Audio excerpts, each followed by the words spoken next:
kemudian ini ada tadi juga pertanyaan bahwa jadwal pemupukannya dan dosisnya per tanam. Tadi sudah dijelaskan oleh Pak Daud. Pak Daud itu melihat kebutuhan dari masing-masing tanamannya. Jadi tanaman itu biarkan tanaman itu melapor ya Pak ya. Iya. Apa yang dia butuhkan. Jadi ketika melihat, coba lagi Pak, ini mungkin tadi Pak Parlin belum mengikuti. Silakan Pak. Begini Mbak, saya melihat kalau pemupukan tanaman itu sangat kondisional. Maksud kondisional itu kita kan suka kali kalau dalam mindset orang patuh budidaya berkebun itu akan lain berpikirnya. Dengan teknologi dia akan menyebarkan pupuk setiap bulan sekian ton. Kalau saya lebih sangat sederhana saja saya lihat. Oh, kalau satu tanaman lada ini kuning, berarti dia ada punya masalah dengan nutrisi. Itu saja yang kita sibuk. Ya, untuk apa yang lain? Kalau yang lain memang penampilannya segar, ya biarkan saja begitu. Berarti dia nggak punya masalah. Jadi pemupukan, bukan saja pemupukan, apa saja yang kita lakukan terhadap tanaman, kita lihat ada masalah, Mbak. Ada masalah. Kalau menurut saya begitu.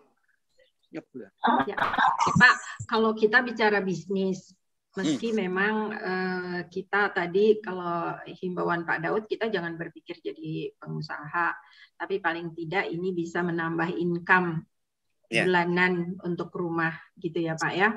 Ya betul. Kalau kita kumpulkan selama 1 tahun 70 katakan 4 juta misalnya dapat 5 juta deh, 5 juta biar mudah. 5 kali 12 bulan kali 10 bulan aja kan sudah 50 juta ya. 50 juta katakanlah 60 juta Bapak dapat setahun. Itu kira-kira kalau tadi kan tidak bisa dipastikan untuk pemupukan, belum tentu 2 bulan atau 3 bulan sekali, dan tidak seluruh tanaman itu belum tentu membutuhkan pupuk yang sama. Iya, Mbak. Nah, artinya kalau dalam 1 tahun itu kira-kira cost atau biaya yang dibutuhkan untuk memelihara lada tadi berapa Pak? Kalau dari Bapak dapat uang 60 juta. Ya. Kita anggaplah efektifnya ya sekitar 10 juta lah. Itu 1 tahun. Itu sudah efektifnya, maksudnya itu kalau menurut pertimbangan saya itu sudah tingkat maksimal kalau kita menggunakan pupuk-pupuk organik. Atau kalau kita di sini misalkan ada orang ternak kerbau, itu kita borong itu kandang dia itu. Misalkan berapa ton tuh atau berapa truk misalnya. Kita beli itu tanah tai dia itu kita beli gitu. Itu nggak mahal, paling nanti 1 mobil 300.000. Maka tadi kalau setahun sekitar 10 juta. Katakanlah 10 juta itu udah maksimal. Kita masih punya uang 50 juta. Udah bisa pergi umrah ya Pak ya setahun sekali. Umrah bisa. Main ke Vanuatu bisa. Karena kan seperti Pak Daud kan punya penghasilan lain selain dari lada, punya tanaman buah 1,5 hektar lagi gitu ya. Yang itu juga ya, itu juga menghasilkan gitu. Nah, itu maksudnya juga bahwa kenapa kita menghadirkan Pak Daud Yuska pada hari ini adalah untuk menginspirasi kita bahwa tidak semua bahwa bercocok tanam lada itu tidak harus punya modal besar, tidak harus ya memang kita harus sesuaikan juga dengan hasil, kita harus terima dengan hasil yang kita dapat tidak sebesar dari yang pengusaha lada lakukan ya Pak ya. Iya. Gitu. Tapi paling tidak itu sudah bisa menambah income, sudah bisa menambah pendapatan kita secara ekonomi, itu sudah meningkat ya Pak ya. Masa begini Mbak, jadi kan di setiap kebun masyarakat, ketika ada tanaman keras, misalnya buah-buahan, jengkol kah, durian kah, apakah, kita menginginkan nanti mereka juga merambatkan lada ke pohon tersebut. Nah, jadi merambatkan lada. Jadi ketika memang kita merawat lada, dengan sendirinya tanaman itu nggak terawat akhirnya. Nah, Ya, Pak, ini ada pertanyaan nih dari Pak Kabul Subahid. Berapa hari mulai tua dari bunga dan seperti apa ciri kalau lada itu sudah tua dan bagaimana bila dipanen lebih lama? Ya, tadi kan udah dijelaskan Pak bahwa Bapak memanen itu setiap hari satu giliran jalur sini, kemudian nanti besok mungkin jalur yang lain, dilihat mana yang jalur yang sudah mulai tua. Apa tanda-tandanya tadi Pak, bisa diceritakan? Biasanya kan kalau dalam satu tangkai lada itu sekitar 30% sudah ada biji yang merah, itu sudah boleh kita petik, Mak. Tidak mesti kita nunggu sampai merah semua, nanti bisa gugur dia, jatuh. Nah, misalkan nanti ada tangkai lada itu 30% saja dari jumlah bulir yang ada di situ sudah mulai merah, itu tidak bisa kita petik. 30% sudah yang merah, maka sudah bisa dipetik. Tidak bisa kita petik, kita ambil itu semuanya. Kalau nanti dia jatuh. Kalau tidak, dia jatuh ke tanah. Kalau yang sudah jatuh ke tanah masih bisa dikumpul juga, Pak? Masih bisa sama dengan kopi, bisa kita ambil lagi. Tetap masih bisa diambil. Ada nggak busuknya, Pak, kalau lada? Kalau yang tua itu jarang busuknya. Tapi kalau dia lama-lama hujan panas, hujan panas, biasanya dia juga rapuh. Ada nggak waktu tertentu, Pak, memetik lada? Apakah sebaiknya siang, pagi, sore? Itu begini, Mbak. Itu biasanya tergantung kita mensiasati. Misalkan kalau saya pergi paginya saya harus bersihkan dulu tanaman. Siangnya nanti saya harus petik karena kita harus lihat apa ketersediaan waktu kita. Apakah nanti kita akan habis kita petik atau tidak, begitu. Jadi fleksibel kali. Menurut keadaan, fleksibel, Mbak. Tadi maksudnya gimana? Jadi kita akan prediksi apakah habis pada hari itu, pada jam itu, gitu ya, Pak ya? Iya, waktu itu. Kita kan bisa lihat nanti. Kemudian biasanya kita kalau orang sini bilang rebah lohor. Nah, biasa kalau kita pergi ke kebun pagi sampai siang, itu kan kerjakan yang lain. Siangnya sampai sore, kita mungkin memetik gitu. Ada nggak? Apakah itu memang mungkin maksudnya itu ajaran atau Bapak meniru dari orang tua Pak Daud?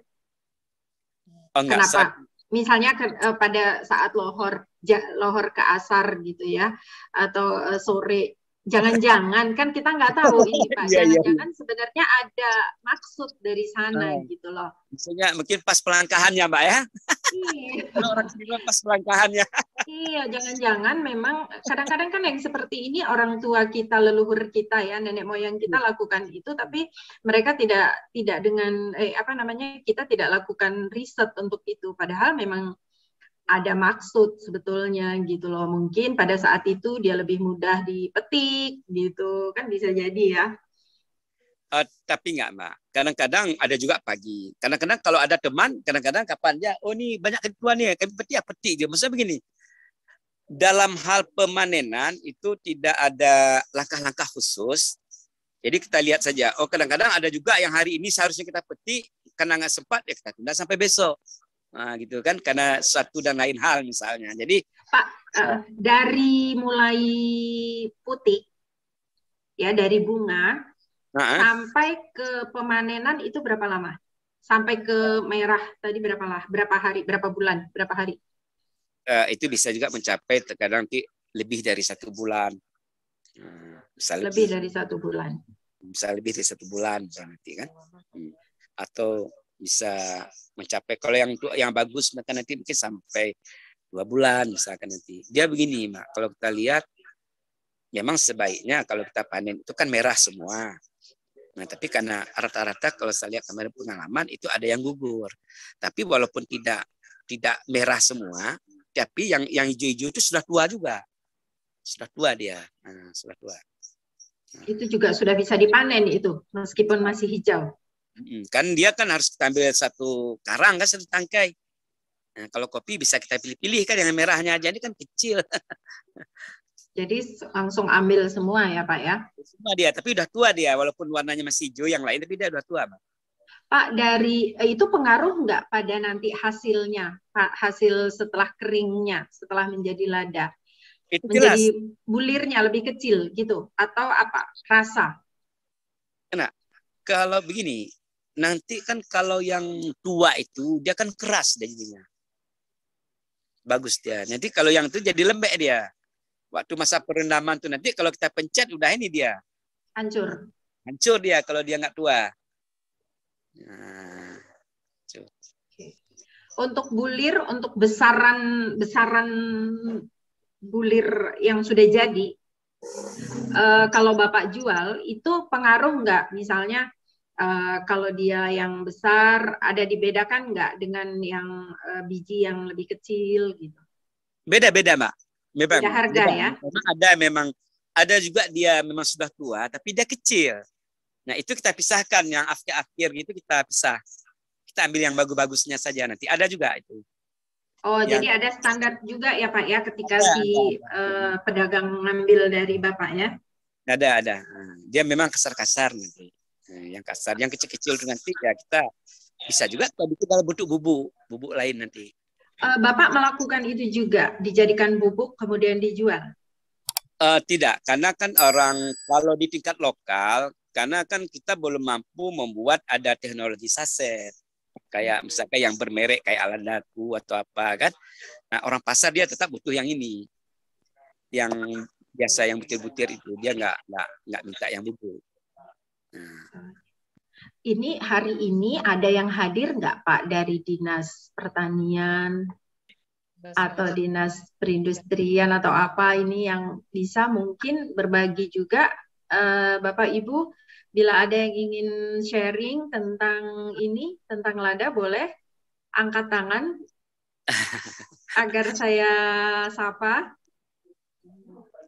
Boleh berbagi atau mungkin bisa apa namanya, memberi saran apa gitu untuk dalam hasil panen Pak Daud. Oke, sambil menunggu. Ini ada Mas Atas Wijayanto ini dari Medan. Namanya Atas Wijayanto. Saya jadi bingung memanggil Mas atau Bang ini ya. Ya, karena Medan abang aja deh. Kan kalau panggil Mas nanti dibilang nanti asing di kupingku ya. Ya, bagaimana? Silakan Mas Wijayanto. Selamat pagi Mbak Ila. Ya, selamat pagi. Waalaikumsalam. Silakan Mas, silakan. Pak Daud, apa kabar? Oke, Mas. Alhamdulillah.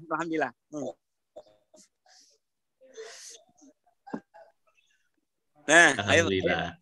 Terima kasih Mbak Ila.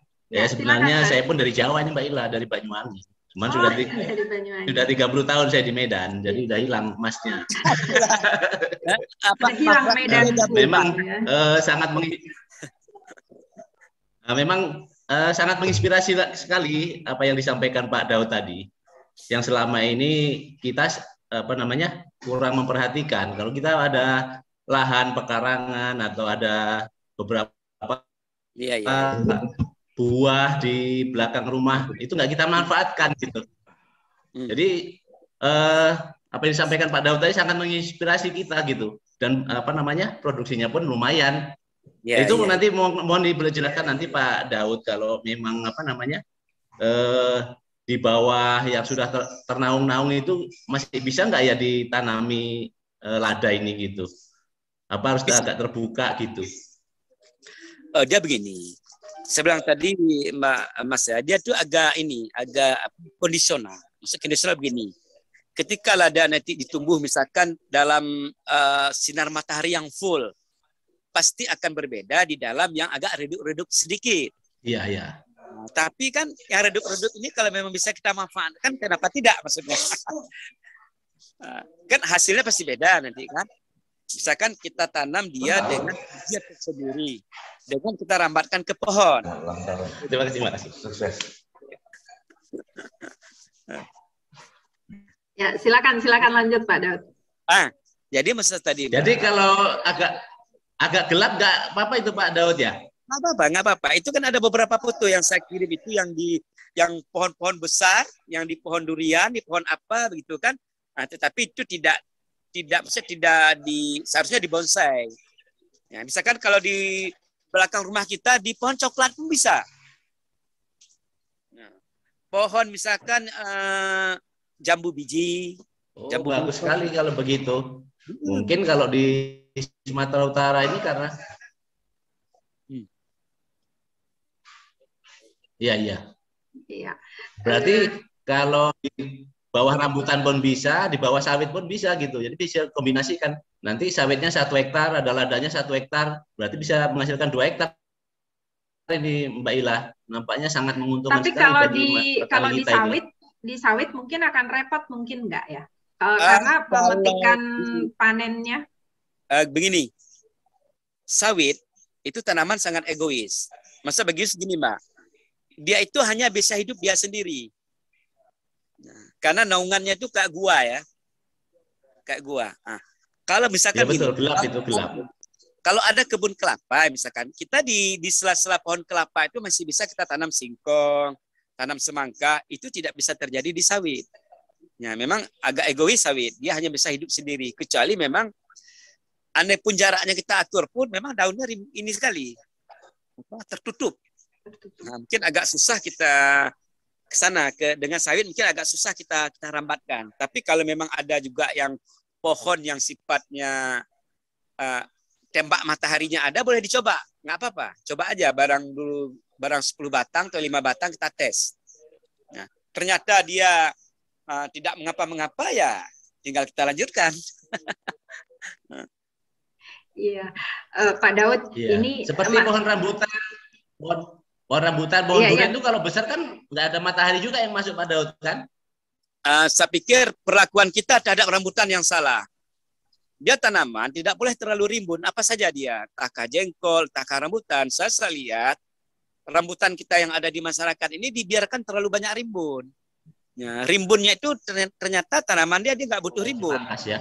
Jadi ada cabang-cabang ketiak itu harus kita buang. Ya, karena nanti kan nutrisi makanan kan habis dimakan oleh cabang-cabang ketiak yang kita tidak perlu. Ranting. Istilah cabang ranting istilahnya. Nah, itu harus kita buang. Itu apa? Makanan-makanan tanaman habis dimakan oleh dia, sementara kita tidak butuh. Gitu.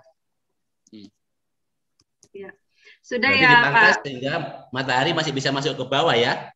Iya, pokoknya ya janganlah terlalu gelap sekali. Asal ada matahari nggak apa-apa. Ya, walaupun pagi sebentar tembaknya misalkan. Ya. Yang jelas kita uji coba dulu. Ya, kita cobain di pohon ini. Nah, pohon ini nanti kita lihat. Seperti kami juga nanti kita evaluasi lagi.